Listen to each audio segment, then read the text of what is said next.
ಸಂಕ್ಷಿಪ್ತ ಶ್ರೀ ಶಿವಪುರಾಣ. ದಕ್ಷನ 60 ಕನ್ಯೆಯರ ವಿವಾಹ. ದಕ್ಷ ಮತ್ತು ವೀರಣಿಯಲ್ಲಿ ದೇವಿ ಶಿವೆಯ ಅವತಾರ. ದಕ್ಷನ ಮೂಲಕ ಆಕೆಯ ಸ್ತುತಿ ಹಾಗೂ ಸತಿಯ ಸದ್ಗುಣಗಳಿಂದ ತಂದೆ ತಾಯಿಯರ ಪ್ರಸನ್ನತೆ. ಬ್ರಹ್ಮದೇವರು ಹೇಳುತ್ತಾರೆ, ದೇವಋಷಿಯೇ, ಆಗಲೇ ದಕ್ಷನ ಈ ವರ್ತನೆಯನ್ನು ತಿಳಿದು ನಾನು ಅಲ್ಲಿಗೆ ಹೋದೆನು ಹಾಗೂ ಹಿಂದಿನಂತೆಯೇ ಅವನನ್ನು ಶಾಂತಗೊಳಿಸಿ ಸಾಂತ್ವನ ನೀಡಿದೆನು. ನಿನ್ನ ಪ್ರಸನ್ನತೆಯನ್ನು ಹೆಚ್ಚಿಸುತ್ತಾ ನಾನು ದಕ್ಷನೊಂದಿಗೆ ಸುಂದರ ಸ್ನೇಹ ಸಂಬಂಧವನ್ನು ಏರ್ಪಡಿಸಿದೆ. ನೀನು ನನ್ನ ಪುತ್ರನಾಗಿರುವೆ. ಮುನಿಗಳಲ್ಲಿ ಶ್ರೇಷ್ಠನೂ ಸಮಸ್ತ ದೇವತೆಗಳಿಗೆ ಪ್ರಿಯನೂ ಆಗಿರುವೆ. ಆದ್ದರಿಂದ ಪ್ರೇಮದಿಂದ ನಿನಗೆ ಆಶ್ವಾಸನೆಯನ್ನಿತ್ತು ಮತ್ತೆ ನಾನು ನನ್ನ ಸ್ಥಾನಕ್ಕೆ ಬಂದೆನು. ಅನಂತರ ದಕ್ಷ ಪ್ರಜಾಪತಿಯು ನನ್ನ ಮಾತಿಗನುಸಾರ ತನ್ನ ಪತ್ನಿಯ ಗರ್ಭದಿಂದ 60 ಸುಂದರ ಕನ್ಯೆಯನ್ನು ಪಡೆದು ಆಲಸ್ಯರಹಿತನಾಗಿ ಧರ್ಮನೇ ಮೊದಲಾದವರೊಂದಿಗೆ ಅವರೆಲ್ಲರ ವಿವಾಹವನ್ನು ಮಾಡಿದನು. ಮುನೀಶ್ವರನೇ, ನಾನು ಅದೇ ಪ್ರಸಂಗವನ್ನು ಅತ್ಯಂತ ಪ್ರೇಮದಿಂದ ಹೇಳುತ್ತಿರುವೆನು, ಕೇಳು. ಮುನಿಯೇ, ದಕ್ಷನು ತನ್ನ 10 ಕನ್ಯೆಯರನ್ನು ವಿಧಿವತ್ತಾಗಿ ಧರ್ಮನಿಗೆ ಮದುವೆ ಮಾಡಿಕೊಟ್ಟನು. 13 ಕನ್ಯೆಯರನ್ನು ಕಶ್ಯಪ ಮುನಿಗೂ 27 ಕನ್ಯೆಯರನ್ನು ಚಂದ್ರನಿಗೂ ಮದುವೆ ಮಾಡಿಕೊಟ್ಟನು. ಭೂತ ಅಥವಾ ಬ್ರಹ್ಮಪುತ್ರ ಅಂಗಿರ ಹಾಗೂ ಕೃಶಾಶ್ವರಿಗೆ 2 ಕನ್ಯೆಯನ್ನು ಕೊಟ್ಟನು ಹಾಗೂ ಉಳಿದ 4 ಕನ್ಯೆಯನ್ನು ತಾರ್ಕ್ಷ್ಯ ಅಥವಾ ಅರಿಷ್ಟನೇಮಿಗೆ ಕೊಟ್ಟನು. ಇವರೆಲ್ಲರ ಸಂತಾನ ಪರಂಪರೆಯಿಂದ 3 ಲೋಕಗಳು ತುಂಬಿ ಹೋಗಿವೆ.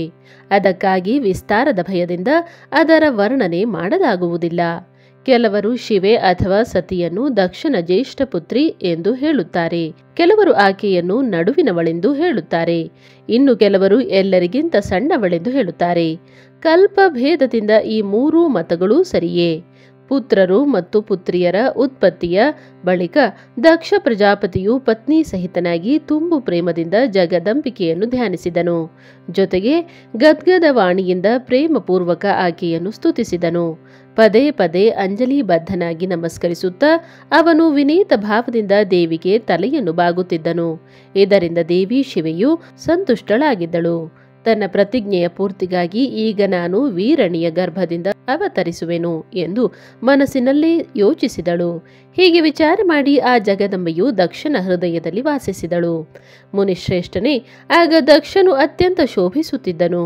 ಮತ್ತೆ ದಕ್ಷನು ಉತ್ತಮ ಮುಹೂರ್ತವನ್ನು ನೋಡಿ ತನ್ನ ಪತ್ನಿಯಲ್ಲಿ ಸಂತೋಷವಾಗಿ ಗರ್ಭದಾನ ಮಾಡಿದನು. ಆಗ ದಯಾಳುವಾದ ಶಿವೆಯು ದಕ್ಷನ ಪತ್ನಿಯ ಚಿತ್ತದಲ್ಲಿ ವಾಸಿಸತೊಡಗಿದಳು. ದಕ್ಷ ಪತ್ನಿಯಲ್ಲಿ ಗರ್ಭಧಾರಣೆಯ ಎಲ್ಲ ಚಿಹ್ನೆಗಳು ಪ್ರಕಟವಾದವು. ಅಯ್ಯ, ಆ ಸ್ಥಿತಿಯಲ್ಲಿ ವೀರಣಿಯ ಶೋಭೆಯು ಹೆಚ್ಚಿತು ಹಾಗೂ ಆಕೆಯ ಚಿತ್ತದಲ್ಲಿ ಹೆಚ್ಚೆಚ್ಚು ಹರ್ಷವು ತುಂಬಿ ಹೋಯಿತು. ಭಗವತಿ ಶಿವೆಯ ನಿವಾಸದ ಪ್ರಭಾವದಿಂದ ವೀರಿಣಿಯು ಮಹಾಮಂಗಳ ರೂಪಿಣಿಯಾದಳು. ದಕ್ಷನು ಕುಲ ಸಂಪ್ರದಾಯ, ವೇದಜ್ಞಾನ ಹಾಗೂ ಹಾರ್ದಿಕ ಉತ್ಸಾಹಕ್ಕನುಸಾರ ಪ್ರಸನ್ನತೆಯಿಂದ ಪುಂಸವನಾದಿ ಸಂಸ್ಕಾರ ಸಂಬಂಧಿ ಶ್ರೇಷ್ಠ ಕ್ರಿಯೆಗಳನ್ನು ಮಾಡಿದನು. ಆ ಕರ್ಮಗಳ ಅನುಷ್ಠಾನದ ಸಮಯ ಮಹೋತ್ಸವವು ನಡೆಯಿತು. ಪ್ರಜಾಪತಿಯು ಬ್ರಾಹ್ಮಣರ ಇಚ್ಛೆಗನುಸಾರವಾಗಿ ದಾನ ದಕ್ಷಿಣೆಯನ್ನು ಕೊಟ್ಟನು. ಆ ಸಂದರ್ಭದಲ್ಲಿ ವೀರಿಣಿಯ ಗರ್ಭದಲ್ಲಿ ದೇವಿಯ ನಿವಾಸವಿದೆ ಎಂದು ತಿಳಿದು ಶ್ರೀ ವಿಷ್ಣುವೇ ಮೊದಲಾದ ದೇವತೆಗಳೆಲ್ಲರಿಗೂ ಅತ್ಯಂತ ಸಂತೋಷವಾಯಿತು. ಅವರೆಲ್ಲರೂ ಅಲ್ಲಿಗೆ ಬಂದು ಜಗದಂಬಿಕೆಯನ್ನು ಸ್ತೋತ್ರ ಮಾಡಿದರು ಹಾಗೂ ಸಮಸ್ತ ಲೋಕಗಳಿಗೆ ಉಪಕಾರ ಮಾಡುವಂಥ ದೇವಿ ಶಿವೆಗೆ ಮತ್ತೆ ಮತ್ತೆ ಪ್ರಣಾಮ ಮಾಡಿದರು. ಆ ದೇವತೆಗಳೆಲ್ಲರೂ ಪ್ರಸನ್ನ ಚಿತ್ತರಾಗಿ ದಕ್ಷ ಪ್ರಜಾಪತಿಯನ್ನು ಹಾಗೂ ವೀರಿಣಿಯನ್ನು ಭೂರಿ ಭೂರಿ ಪ್ರಶಂಸಿಸುತ್ತಾ ತಮ್ಮ ತಮ್ಮ ಸ್ಥಾನಗಳಿಗೆ ಮರಳಿ ಹೋದರು.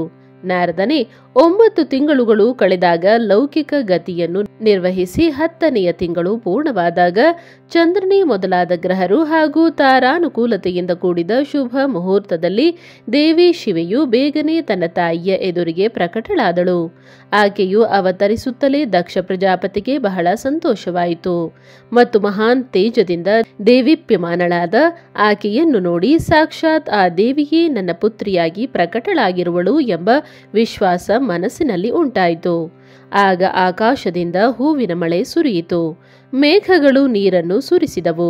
ಮುನೀಶ್ವರನೇ, ಸತಿಯ ಜನ್ಮವಾಗುತ್ತಲೇ ಸಂಪೂರ್ಣ ದಿಕ್ಕುಗಳಲ್ಲಿ ಶಾಂತಿಯು ಹರಡಿಕೊಂಡಿತು. ದೇವತೆಗಳು ಆಕಾಶದಲ್ಲಿ ನಿಂತುಕೊಂಡು ಮಂಗಳ ವಾದ್ಯಗಳನ್ನು ನುಡಿಸಿದರು. ಅಗ್ನಿಶಾಲೆಗಳಲ್ಲಿ ನಂದಿ ಹೋದ ಅಗ್ನಿಗಳು ಪ್ರಜ್ವಲಿತವಾದವು ಹಾಗೂ ಎಲ್ಲವೂ ಪರಮ ಮಂಗಳವಾಯಿತು. ವೀರಣಿಯ ಗರ್ಭದಿಂದ ಸಾಕ್ಷಾತ್ ಜಗದಂಬೆಯು ಪ್ರಕಟಳಾಗಿರುವುದನ್ನು ನೋಡಿ ದಕ್ಷನು ಎರಡೂ ಕೈಗಳನ್ನು ಮುಗಿದು ನಮಸ್ಕರಿಸಿದನು ಮತ್ತು ಅತ್ಯಂತ ಭಕ್ತಿ ಭಾವದಿಂದ ಅವಳನ್ನು ಸ್ತುತಿಸಿದನು. ಬುದ್ಧಿವಂತನಾದ ದಕ್ಷನು ಸ್ತುತಿಸಿದಾಗ ಜಗನ್ಮಾತೆ ಶಿವೆಯು ದಕ್ಷನಲ್ಲಿ ಹೀಗೆ ನುಡಿದಳು, ಆದರೆ ತಾಯಿ ವೀರಣಿಯು ಕೇಳಲಾರದೆ ಹೋದಳು. ದೇವಿಯು ಹೇಳಿದಳು, ಪ್ರಜಾಪತಿಯೇ, ನೀನು ಹಿಂದೆ ಪುತ್ರಿಯ ರೂಪದಿಂದ ನನ್ನನ್ನು ಪಡೆಯಲು ಆರಾಧನೆಯನ್ನು ಮಾಡಿದ್ದೆ. ನಿನ್ನ ಆ ಮನೋರಥವು ಇಂದು ಸಿದ್ಧವಾಯಿತು. ಈಗ ನೀನು ಆ ತಪಸ್ಸಿನ ಫಲವನ್ನು ಸ್ವೀಕರಿಸು. ಆಗ ದಕ್ಷನಲ್ಲಿ ಹೀಗೆ ಹೇಳಿ ದೇವಿಯು ತನ್ನ ಮಾಯೆಯಿಂದ ಶಿಶು ರೂಪವನ್ನು ಧರಿಸಿದಳು ಹಾಗೂ ಶೈಶವ ಭಾವವನ್ನು ಪ್ರಕಟಿಸುತ್ತಾ ಆಕೆಯು ಅಲ್ಲಿ ಅಳತೊಡಗಿದಳು. ಆ ಬಾಲಿಕೆಯ ಅಳುವನ್ನು ಕೇಳಿ ಎಲ್ಲ ಸ್ತ್ರೀಯರು ದಾಸಿಯರು ಸಂತೋಷಗೊಂಡು ಲಘು ಬಗೆಯಿಂದ ಅಲ್ಲಿಗೆ ಬಂದರು. ಅಸಿಕ್ನಿಯ ಪುತ್ರಿಯ ಅಲೌಕಿಕ ರೂಪವನ್ನು ನೋಡಿ ಆ ಸ್ತ್ರೀಯರೆಲ್ಲರಿಗೂ ಬಹಳ ಹರ್ಷವಾಯಿತು. ನಗರದ ಜನರೆಲ್ಲರೂ ಆಗ ಜಯ ಜಯಕಾರ ಮಾಡಿದರು. ಗೀತವಾದ್ಯಗಳೊಂದಿಗೆ ಭಾರೀ ಉತ್ಸವ ನಡೆಯತೊಡಗಿತು. ಪುತ್ರಿಯ ಮನೋಹರ ಮುಖವನ್ನು ನೋಡಿ ಎಲ್ಲರಿಗೂ ಪ್ರಸನ್ನತೆ ಉಂಟಾಯಿತು. ದಕ್ಷನು ವೈದಿಕ ಮತ್ತು ಕುಲಾಚಾರಕ್ಕನುಸಾರವಾಗಿ ವಿಧಿವತ್ತಾದ ಅನುಷ್ಠಾನವನ್ನು ಮಾಡಿದನು. ಬ್ರಾಹ್ಮಣರಿಗೆ ದಾನ ಮಾಡಿ ಇತರರಿಗೂ ಧನವನ್ನು ಹಂಚಿದನು. ಎಲ್ಲೆಡೆ ಯಥೋಚಿತ ಗಾಯನ ನೃತ್ಯಗಳು ನಡೆಯತೊಡಗಿದವು. ನಾನಾ ರೀತಿಯ ಮಂಗಳ ಕಾರ್ಯಗಳೊಂದಿಗೆ ಅನೇಕ ವಾದ್ಯಗಳು ಮೊಳಗಿದವು. ಆಗ ದಕ್ಷನು ಸಮಸ್ತ ಸದ್ಗುಣಗಳಿಂದ ಪ್ರಶಂಸಿತಳಾಗುವ ತನ್ನ ಪುತ್ರಿಯ ಹೆಸರನ್ನು ಉಮೆ ಎಂದಿಟ್ಟನು. ಆನಂತರ ಪ್ರಪಂಚದಲ್ಲಿ ಜನರಿಂದ ಆಕೆಗೆ ಇನ್ನೂ ಅನೇಕ ನಾಮಗಳು ಪ್ರಚಲಿತವಾದವು. ಅವೆಲ್ಲವೂ ಮಹಾನ್ ಮಂಗಲದಾಯಕ ಹಾಗೂ ವಿಶೇಷವಾಗಿ ಸಮಸ್ತ ದುಃಖಗಳನ್ನು ನಾಶಗೊಳಿಸುವುವು. ವೀರಿಣಿ ಮತ್ತು ಮಹಾತ್ಮ ದಕ್ಷನು ತಮ್ಮ ಪುತ್ರಿಯನ್ನು ಪಾಲಿಸತೊಡಗಿದರು ಹಾಗೂ ಆಕೆಯು ಶುಕ್ಲ ಪಕ್ಷದ ಚಂದ್ರನಂತೆ ದಿನೇ ದಿನೇ ಬೆಳೆಯತೊಡಗಿದಳು. ದ್ವಿಜಶ್ರೇಷ್ಠನೇ, ಬಾಲ್ಯಾವಸ್ಥೆಯಲ್ಲೇ ಸಮಸ್ತ ಉತ್ತಮೋತ್ತಮ ಗುಣಗಳು ಆಕೆಯಲ್ಲಿ ಶುಕ್ಲ ಪಕ್ಷದ ಬಾಲಚಂದ್ರನಲ್ಲಿ ಸಮಸ್ತ ಮನೋಹಾರಿಣಿ ಕಲೆಗಳು ಪ್ರವಿಷ್ಟರಾಗುವಂತೆ ಪ್ರವೇಶಿಸತೊಡಗಿದವು. ದಕ್ಷ ಕನ್ಯೆ ಸತಿಯು ಸಖಿಯರ ನಡುವೆ ಕುಳಿತು ತನ್ನ ಭಾವದಲ್ಲಿ ಮುಳುಗಿದಾಗ ಪದೇ ಪದೇ ಶಿವನ ಮೂರ್ತಿಯನ್ನು ಚಿತ್ರಿಸತೊಡಗುತ್ತಿದ್ದಳು. ಮಂಗಳಮಯಿ ಸತಿಯು ಬಾಲೋಚಿತ ಸುಂದರ ಹಾಡುಗಳನ್ನು ಹಾಡುತ್ತಿರುವಾಗ ಸ್ಥಾಣು, ಹರ ಹಾಗೂ ರುದ್ರ ಮುಂತಾದ ನಾಮಗಳನ್ನು ಉಚ್ಚರಿಸುತ್ತಾ ಸ್ಮರಹರ ಶಿವನನ್ನು ಸ್ಮರಿಸುತ್ತಿದ್ದಳು. ಸತಿಯ ತಪಸ್ಸಿನಿಂದ ಸಂತುಷ್ಟರಾದ ದೇವತೆಗಳು ಕೈಲಾಸಕ್ಕೆ ಹೋಗಿ ಭಗವಾನ್ ಶಿವನನ್ನು ಸ್ತುತಿಸುವುದು. ಬ್ರಹ್ಮದೇವರು ಹೇಳುತ್ತಾರೆ, ನಾರದನೇ, ಒಂದು ದಿನ ನಾನು ನಿನ್ನೊಂದಿಗೆ ಹೋಗಿ ಸತಿಯು ತಂದೆಯ ಬಳಿಯಲ್ಲಿ ನಿಂತಿರುವುದನ್ನು ನೋಡಿದೆನು. ಅವಳು ತ್ರಿಲೋಕಗಳ ಸಾರಭೂತ ಸುಂದರಿಯಾಗಿದ್ದಳು. ಆಕೆಯ ತಂದೆಯು ನನಗೆ ನಮಸ್ಕರಿಸಿ ನಿನ್ನನ್ನು ಸತ್ಕರಿಸಿದನು. ಇದನ್ನು ನೋಡಿ ಲೋಕಲೀಲೆಯನ್ನು ಅನುಸರಿಸುವ ಸತಿಯು ಭಕ್ತಿ ಪ್ರಸನ್ನತೆಗಳಿಂದ ನನಗೆ ಮತ್ತು ನಿನಗೂ ಪ್ರಣಾಮ ಮಾಡಿದಳು. ನಾರದನೇ, ಅನಂತರ ಸತಿಯನ್ನು ನೋಡುತ್ತಾ ನಾನು ಮತ್ತು ನೀನು ದಕ್ಷನು ಇತ್ತ ಸುಖಾಸನದಲ್ಲಿ ಕುಳಿತೆವು. ಬಳಿಕ ಆ ವಿನಯಶೀಲಳಾದ ಬಾಲಕಿಯ ಬಳಿ ನಾನು ಹೇಳಿದೆ, ಸತಿಯೇ, ಯಾರು ಕೇವಲ ನಿನ್ನನ್ನೇ ಬಯಸುವನೋ ಹಾಗೂ ನಿನ್ನ ಮನಸ್ಸಿನಲ್ಲಿಯೂ ಏಕಮಾತ್ರ ಯಾರ ಕಾಮನೆ ಇದೆಯೋ ಆ ಸರ್ವಜ್ಞ ಜಗದೀಶ್ವರ ಮಹಾದೇವನನ್ನು ನೀನು ಪತಿಯಾಗಿ ಪಡೆದುಕೋ. ಶುಭೆ, ಯಾರು ನೀನಲ್ಲದೆ ಬೇರೆ ಯಾವ ಸ್ತ್ರೀಯನ್ನೂ ಈ ಹಿಂದೆ ಪತ್ನಿಯಾಗಿ ಸ್ವೀಕರಿಸಲಿಲ್ಲವೋ ಮುಂದೆಯೂ ಸ್ವೀಕರಿಸಲಾರನೋ ಅಂತಹ ಭಗವಾನ್ ಶಿವನೇ ನಿನಗೆ ಪತಿಯಾಗಲಿ.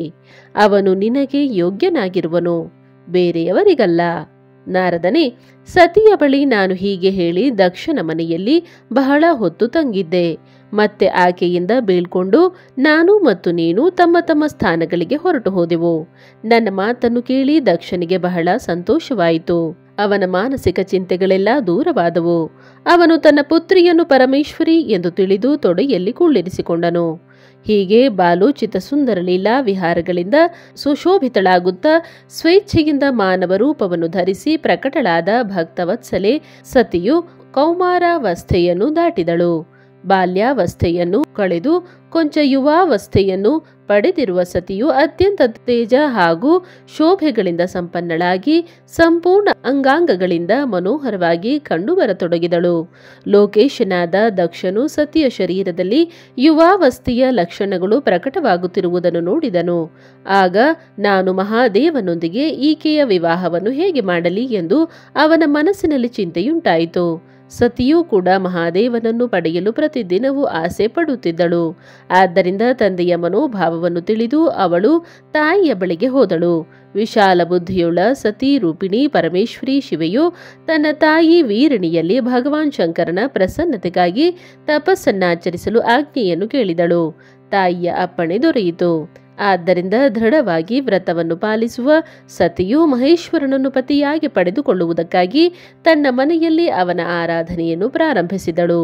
ಆಶ್ವಿನ ಮಾಸದಲ್ಲಿ ನಂದ ಅಂದರೆ ಪ್ರತಿಪದೆ, ಷಷ್ಠಿ, ಏಕಾದಶಿ ತಿಥಿಗಳಲ್ಲಿ ಅವಳು ಭಕ್ತಿಯಿಂದ ಬೆಲ್ಲ, ಅನ್ನ ಮತ್ತು ಉಪ್ಪು ಇವನ್ನು ಅರ್ಪಿಸಿ ಭಗವಾನ್ ಶಿವನನ್ನು ಪೂಜಿಸಿದಳು. ಹಾಗೂ ಆಕೆಯು ನಮಸ್ಕಾರ ಮಾಡಿ ಅದೇ ನಿಯಮದೊಂದಿಗೆ ಆ ತಿಂಗಳನ್ನು ಕಳೆದಳು.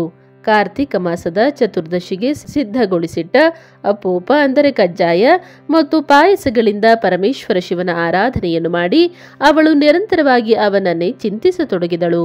ಮಾರ್ಗಶಿರ ಮಾಸದ ಕೃಷ್ಣ ಪಕ್ಷದ ಅಷ್ಟಮಿಗೆ ಎಳ್ಳು, ಜವೆ ಅಕ್ಕಿ ಮತ್ತು ಭತ್ತದ ಅಕ್ಕಿಯಿಂದ ಹರನನ್ನು ಪೂಜಿಸಿ ಜ್ಯೋತಿರ್ಮಯ ದೀಪವನ್ನು ಅರ್ಪಿಸಿ ಅಥವಾ ಆರತಿಯನ್ನು ಬೆಳಗಿ ಸತಿಯು ದಿನಗಳನ್ನು ಕಳೆಯುತ್ತಿದ್ದಳು. ಪುಷ್ಯ ಮಾಸದ ಶುಕ್ಲ ಪಕ್ಷದ ಸಪ್ತಮಿಯಂದು ರಾತ್ರಿಗಿಡೀ ಜಾಗರಣವನ್ನು ಮಾಡಿ ಪ್ರಾತಃಕಾಲ ಹುಗ್ಗಿಯ ನೈವೇದ್ಯವನ್ನು ಮಾಡಿ ಶಿವನ ಪೂಜೆ ಮಾಡುತ್ತಿದ್ದಳು. ಮಾಘ ಮಾಸದ ಪೌರ್ಣಮಿಗೆ ರಾತ್ರಿಯಲ್ಲಿ ಜಾಗರಣೆ ಮಾಡಿ ಬೆಳಗ್ಗೆ ನದಿಯಲ್ಲಿ ಸ್ನಾನ ಮಾಡಿ ಒದ್ದೆ ಬಟ್ಟೆಯಿಂದಲೇ ತೀರದಲ್ಲಿ ಕುಳಿತು ಭಗವಾನ್ ಶಂಕರನನ್ನು ಪೂಜಿಸುತ್ತಿದ್ದಳು.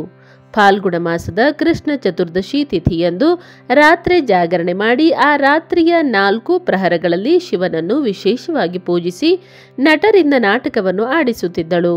ಚೈತ್ರ ಮಾಸದ ಶುಕ್ಲ ಚತುರ್ದಶಿಯಂದು ಹಗಲು ರಾತ್ರಿ ಶಿವನನ್ನು ಸ್ಮರಿಸುತ್ತಾ ಸಮಯವನ್ನು ಕಳೆಯುವಳು ಮತ್ತು ಮುತ್ತುಗದ ಹೂವುಗಳಿಂದ ಹಾಗೂ ದವನದಿಂದ ಭಗವಾನ್ ಶಿವನನ್ನು ಪೂಜಿಸುತ್ತಿದ್ದಳು.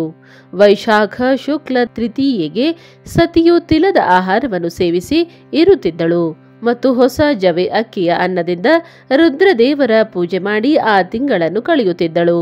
ಜ್ಯೇಷ್ಠದ ಪೌರ್ಣಿಮೆಗೆ ರಾತ್ರಿಯಲ್ಲಿ ಸುಂದರ ವಸ್ತ್ರಗಳಿಂದ ಹಾಗೂ ಬದನೆಕಾಯಿ ಬಣ್ಣದ ಹೂವುಗಳಿಂದ ಶಂಕರನ ಪೂಜೆ ಮಾಡಿ ಆಕೆಯು ನಿರಾಹಾರವಾಗಿದ್ದೇ ಆ ತಿಂಗಳನ್ನು ಕಳೆಯುತ್ತಿದ್ದಳು. ಆಷಾಢದ ಶುಕ್ಲ ಪಕ್ಷದ ಚತುರ್ದಶಿಯಂದು ಕಪ್ಪು ಬಟ್ಟೆ ಮತ್ತು ಬದನೆಕಾಯಿ ಬಣ್ಣದ ಹೂವುಗಳಿಂದ ಅವಳು ರುದ್ರನನ್ನು ಪೂಜಿಸುತ್ತಿದ್ದಳು. ಶ್ರಾವಣ ಮಾಸದ ಶುಕ್ಲ ಪಕ್ಷದ ಅಷ್ಟಮಿ ಮತ್ತು ಚತುರ್ದಶಿಯಂದು ಆಕೆಯು ಯಜ್ಞೋಪವೀತಗಳಿಂದ, ವಸ್ತ್ರಗಳಿಂದ ಹಾಗೂ ದರ್ಭೆಯ ಪವಿತ್ರಗಳಿಂದ ಶಿವನನ್ನು ಪೂಜಿಸುತ್ತಿದ್ದಳು. ಭಾದ್ರಪದ ಮಾಸದ ಕೃಷ್ಣ ತ್ರಯೋದಶಿ ತಿಥಿಯಂದು ನಾನಾ ರೀತಿಯ ಹೂವುಗಳಿಂದ ಮತ್ತು ಹಣ್ಣುಗಳಿಂದ ಶಿವನನ್ನು ಪೂಜಿಸಿ ಸತಿಯು ಚತುರ್ದಶಿ ತಿಥಿಗೆ ಕೇವಲ ಜಲವನ್ನೇ ಆಹಾರವಾಗಿ ಸೇವಿಸುತ್ತಿದ್ದಳು. ನಾನಾ ವಿಧದ ಹಣ್ಣುಗಳಿಂದ, ಹೂವುಗಳಿಂದ ಹಾಗೂ ಆ ಸಮಯದಲ್ಲಿ ಬೆಳೆಯುವ ಅನ್ನದಿಂದ ಅವಳು ಶಿವನನ್ನು ಪೂಜಿಸಿ ತಿಂಗಳಿಡೀ ಅತ್ಯಂತ ನಿಯಮಿತ ಆಹಾರವನ್ನು ಸೇವಿಸಿ ಕೇವಲ ಜಪದಲ್ಲೇ ತೊಡಗಿರುತ್ತಿದ್ದಳು. ಸತಿಯು ಎಲ್ಲ ತಿಂಗಳಲ್ಲಿ ದಿನವಿಡೀ ಶಿವನ ಆರಾಧನೆಯಲ್ಲೇ ತೊಡಗಿರುತ್ತಿದ್ದಳು. ತನ್ನಿಚ್ಛೆಯಿಂದ ಮಾನವ ರೂಪವನ್ನು ಧರಿಸಿದ ಆ ದೇವಿಯು ದೃಢತೆಯಿಂದ ಉತ್ತಮ ವ್ರತಗಳನ್ನು ಪಾಲಿಸುತ್ತಿದ್ದಳು.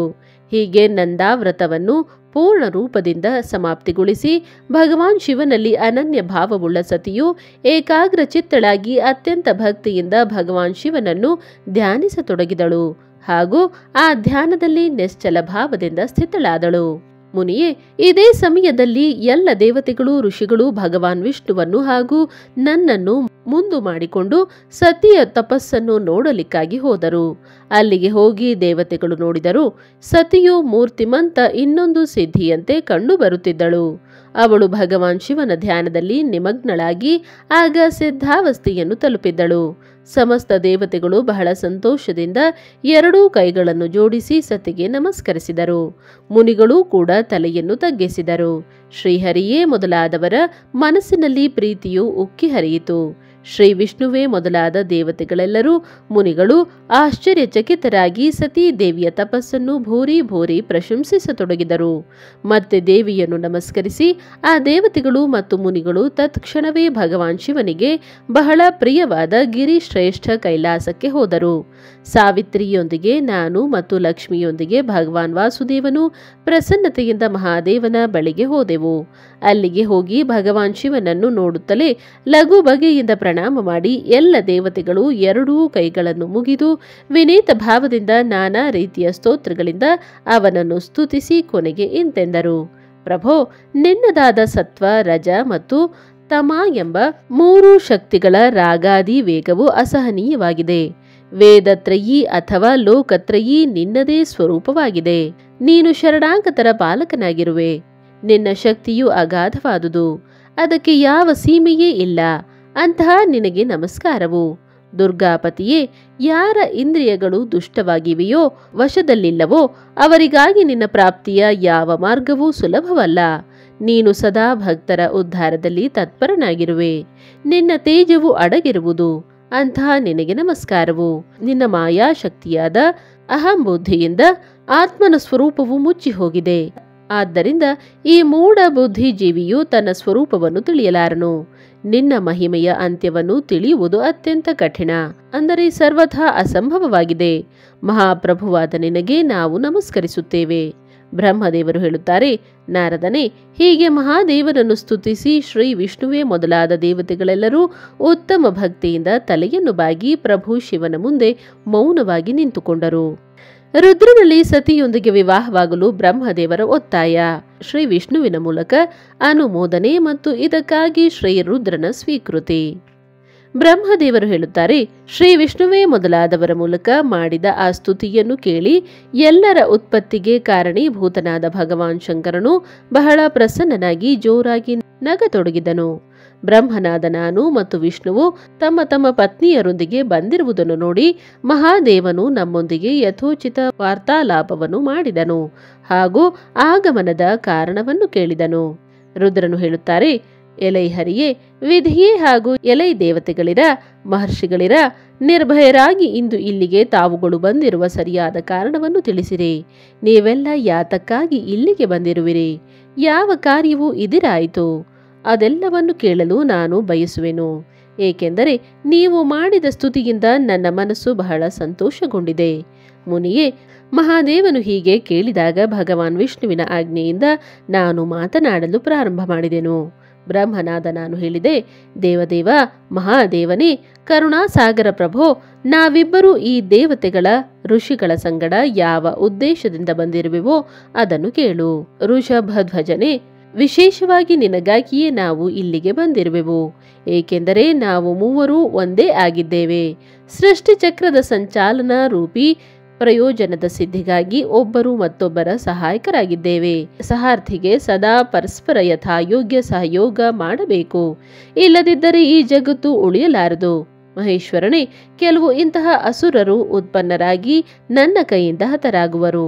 ಕೆಲವರು ಭಗವಾನ್ ವಿಷ್ಣುವಿನಿಂದ ಮತ್ತು ಕೆಲವರು ನಿನ್ನ ಕೈಯಲ್ಲಿ ನಾಶವಾಗುವರು.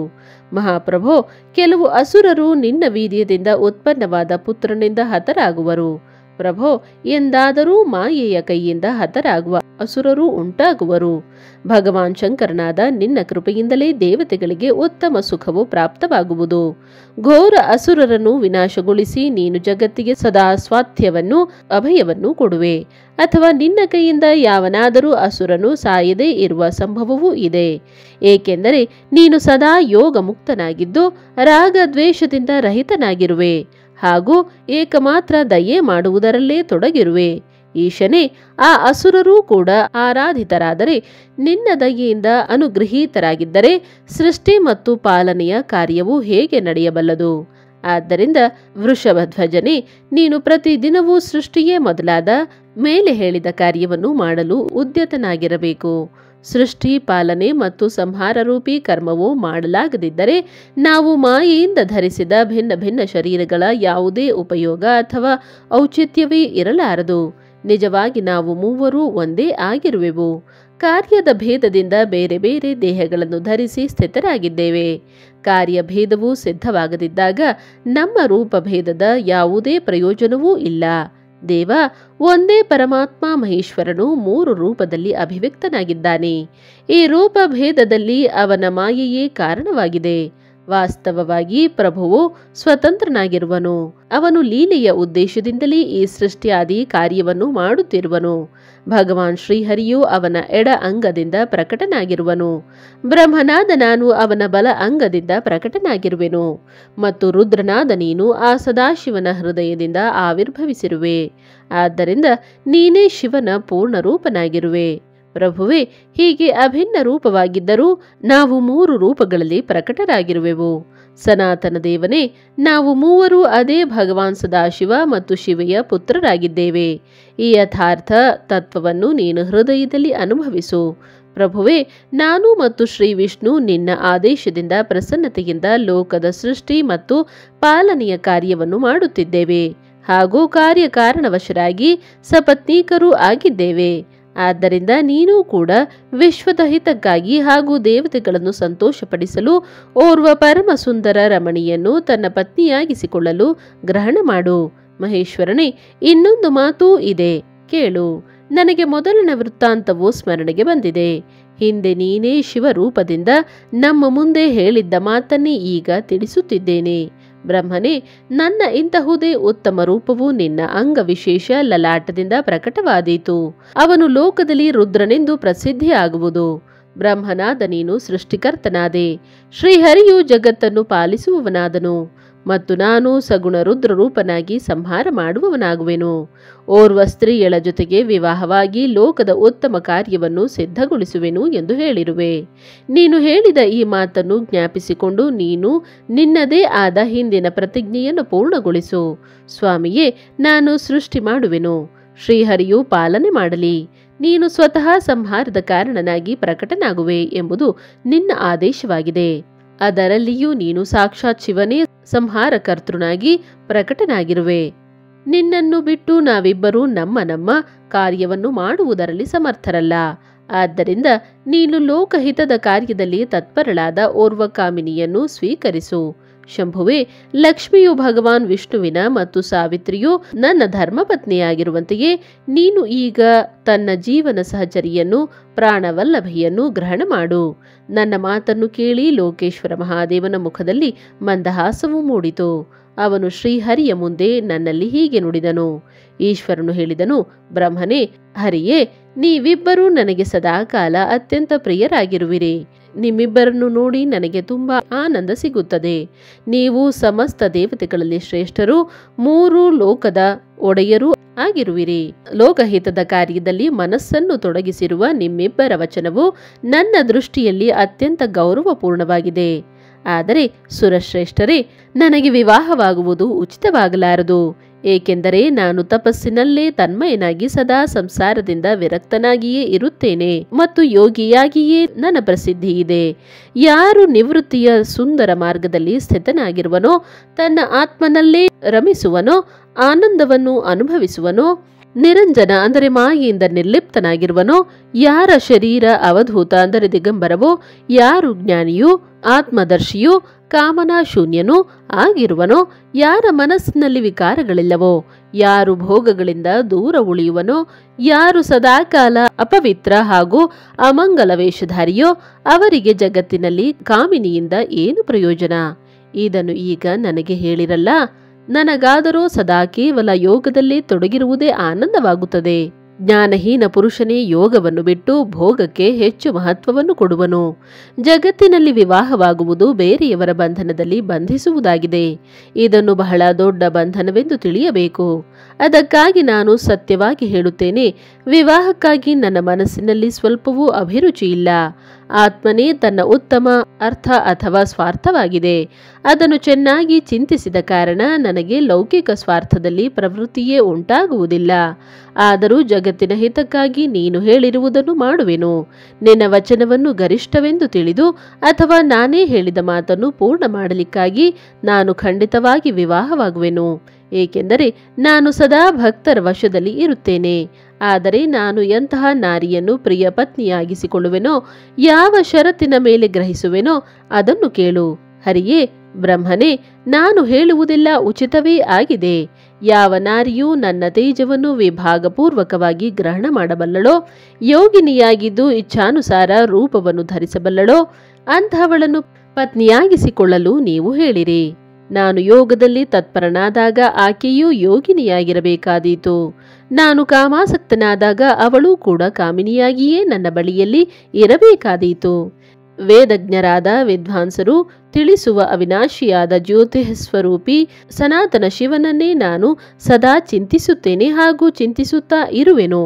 ಬ್ರಹ್ಮನೇ, ಆ ಸದಾಶಿವನ ಚಿಂತನದಲ್ಲಿ ನಾನಿಲ್ಲದಿರುವಾಗ ಆ ಭಾಮಿನಿಯ ಜೊತೆಗೆ ನಾನು ಸಮಾಗಮವನ್ನು ಮಾಡಬಲ್ಲೆನು. ನನ್ನ ಶಿವ ಚಿಂತನೆಯಲ್ಲಿ ವಿಘ್ನವನ್ನೊಡ್ಡುವವಳು ಜೀವಿಸಿರಲಾರಳು. ಆಕೆಯು ಜೀವನವನ್ನು ತ್ಯಜಿಸಬೇಕಾದೀತು. ನೀನು, ವಿಷ್ಣು ಮತ್ತು ನಾನು ಮೂವರು ಬ್ರಹ್ಮಸ್ವರೂಪ ಶಿವನ ಅಂಶಭೂತರಾಗಿದ್ದೇವೆ. ಆದ್ದರಿಂದ ಮಹಾನುಭಾವರೇ, ನಮಗೆ ಅವನನ್ನು ನಿರಂತರವಾಗಿ ಚಿಂತಿಸುವುದು ಉಚಿತವಾಗಿದೆ. ಕಮಲಾಸನನೇ, ಅವನ ಚಿಂತನೆಗಾಗಿ ನಾನು ವಿವಾಹವಿಲ್ಲದೆಯೂ ಇರಬಲ್ಲೆ, ಆದರೆ ಅವನ ಚಿಂತನೆಯನ್ನು ಬಿಟ್ಟು ಮದುವೆಯಾಗಲಾರೆ. ಆದ್ದರಿಂದ ನೀನು ಸದಾ ನನ್ನ ಕರ್ಮಕ್ಕನುಕೂಲವಾಗಿ ನಡೆಯಬಲ್ಲ ಪತ್ನಿಯನ್ನು ಕೊಡುವವನಾಗು. ಬ್ರಹ್ಮನೇ, ಅದರಲ್ಲಿಯೂ ನನ್ನದೊಂದು ಷರತ್ತಿದೆ, ಅದನ್ನು ಕೇಳು. ನನ್ನ ಮಾತಿನಲ್ಲಿ ಆ ಸ್ತ್ರೀಯಳಿಗೆ ಅವಿಶ್ವಾಸ ಉಂಟಾದರೆ ನಾನು ಆಕೆಯನ್ನು ತ್ಯಜಿಸುವೆನು. ಅವನ ಮಾತನ್ನು ಕೇಳಿ ನಾನು ಮತ್ತು ಶ್ರೀಹರಿಯು ಮುಗುಳ್ನಕ್ಕೂ ಮನಸ್ಸಿನಲ್ಲಿ ಸಂತೋಷಗೊಂಡೆವು. ಮತ್ತೆ ನಾನು ವಿನಮ್ರವಾಗಿ ಹೇಳಿದೆನು, ಸ್ವಾಮಿ ಮಹೇಶ್ವರ ಪ್ರಭುವೇ, ನೀನು ಎಂತಹ ಸ್ತ್ರೀಯನ್ನು ಹುಡುಕುತ್ತಿರುವೆಯೋ ಅಂತಹ ಸ್ತ್ರೀಯಳ ವಿಷಯದಲ್ಲೇ ನಾನು ನಿನಗೆ ಸಂತೋಷದಿಂದ ಹೇಳುತ್ತಿರುವೆನು. ಸಾಕ್ಷಾತ್ ಸದಾಶಿವನ ಧರ್ಮಪತ್ನಿಯಾದ ಉಮೆಯೇ ಜಗತ್ತಿನ ಕಾರ್ಯವನ್ನು ಸಿದ್ಧಗೊಳಿಸಲು ಭಿನ್ನ ಭಿನ್ನ ರೂಪದಿಂದ ಪ್ರಕಟಳಾಗಿರುವಳು. ಪ್ರಭೋ, ಸರಸ್ವತಿ ಮತ್ತು ಲಕ್ಷ್ಮಿ ಇವೆರಡು ರೂಪಗಳನ್ನು ಧರಿಸಿ ಆಕೆಯು ಮೊದಲೇ ಬಂದಿರುವಳು. ಇದರಲ್ಲಿ ಲಕ್ಷ್ಮಿಯಾದರೋ ಶ್ರೀ ವಿಷ್ಣುವಿನ ಪ್ರಾಣವಲ್ಲಭೆಯಾಗಿರುವಳು, ಹಾಗೂ ಸರಸ್ವತಿಯು ನನ್ನ ವಲ್ಲಭೆಯು. ಈಗ ನಮಗಾಗಿ ಆಕೆಯು ಮೂರನೆಯ ರೂಪವನ್ನು ಧರಿಸಿ ಪ್ರಕಟಗೊಂಡಿರುವಳು. ಸ್ವಾಮಿ, ಲೋಕಹಿತದ ಕಾರ್ಯವನ್ನು ಮಾಡಲು ಇಚ್ಛಿಸಿದ ದೇವಿ ಶಿವೆಯು ದಕ್ಷ ಪುತ್ರಿಯಾಗಿ ಅವತರಿಸಿರುವಳು. ಆಕೆಯ ಹೆಸರು ಸತಿ ಎಂದಾಗಿದೆ. ನಿನಗೆ ಸದಾ ಹಿತಕಾರಿಣಿಯಾದ ಸತಿಯೇ ಅಂತಹ ಭಾರ್ಯೆಯಾಗಬಲ್ಲಳು. ದೇವೇಶನೇ, ಮಹಾ ತೇಜಸ್ವಿಯಾದ ಸತಿಯು ನಿನಗಾಗಿ ನಿನ್ನನ್ನು ಪತಿಯನ್ನಾಗಿ ಪಡೆಯಲಿಕ್ಕಾಗಿ ದೃಢತೆಯಿಂದ ಕಠೋರ ವ್ರತವನ್ನು ಪಾಲಿಸುತ್ತಾ ತಪಸ್ಸನ್ನು ಮಾಡುತ್ತಿರುವಳು. ಮಹೇಶ್ವರನೇ, ನೀನು ಆಕೆಗೆ ವರವನ್ನು ಕೊಡಲು ಹೋಗು. ಕೃಪೆ ಮಾಡು ಹಾಗೂ ಬಹಳ ಪ್ರಸನ್ನತೆಯಿಂದ ಆಕೆಗೆ ತಪಸ್ಸಿಗೆ ಅನುರೂಪವಾದ ವರವನ್ನು ಕೊಟ್ಟು ಅವಳೊಂದಿಗೆ ವಿವಾಹವಾಗು. ಶಂಕರನೇ, ಭಗವಾನ್ ವಿಷ್ಣುವಿನ, ನನ್ನ ಮತ್ತು ಈ ಸಮಸ್ತ ದೇವತೆಗಳ ಇಚ್ಛೆ ಇದೇ ಆಗಿದೆ. ನೀನು ಶುಭ ದೃಷ್ಟಿಯಿಂದ ನಮ್ಮ ಇಚ್ಛೆಯನ್ನು ಪೂರ್ಣಗೊಳಿಸು. ಅದರಿಂದ ನಾವು ಆದರದಿಂದ ಈ ಉತ್ಸವವನ್ನು ನೋಡಬಲ್ಲೆವು. ಹೀಗಾದರೆ ಮೂರು ಲೋಕಗಳಲ್ಲಿಯೂ ಸುಖ ಕೊಡುವಂತಹ ಪರಮ ಮಂಗಲವಾದೀತು ಮತ್ತು ಎಲ್ಲ ಚಿಂತೆಯೂ ಹೊರಟು ಹೋದೀತು. ಇದರಲ್ಲಿ ಸಂಶಯವೇ ಇಲ್ಲ. ಅನಂತರ ನನ್ನ ಮಾತು ಮುಗಿದಾಗ ಲೀಲಾ ವಿಗ್ರಹವನ್ನು ಧರಿಸಬಲ್ಲ ಭಕ್ತವತ್ಸಲ ಮಹೇಶ್ವರನಲ್ಲಿ ಮಧುಸೂದನ ಅಚ್ಯುತನು ಇದನ್ನೇ ಸಮರ್ಥಿಸಿದನು. ಆಗ ಭಕ್ತವತ್ಸಲ ಭಗವಾನ್ ಶಿವನು ನಗುತ್ತಾ, ಒಳ್ಳೆಯದು, ಹಾಗೆಯೇ ಆಗಲಿ ಎಂದು ಹೇಳಿದಾಗ ನಾವಿಬ್ಬರೂ ಅವನಿಂದ ಅಪ್ಪಣೆ ಪಡೆದು ನಮ್ಮ ಪತ್ನಿಯರೊಂದಿಗೆ ದೇವತೆಗಳು ಋಷಿಗಳೊಂದಿಗೆ ಅತ್ಯಂತ ಪ್ರಸನ್ನರಾಗಿ ನಮ್ಮ ಇಷ್ಟ ಸ್ಥಾನಗಳಿಗೆ ಹೊರಟು ಹೋದೆವು.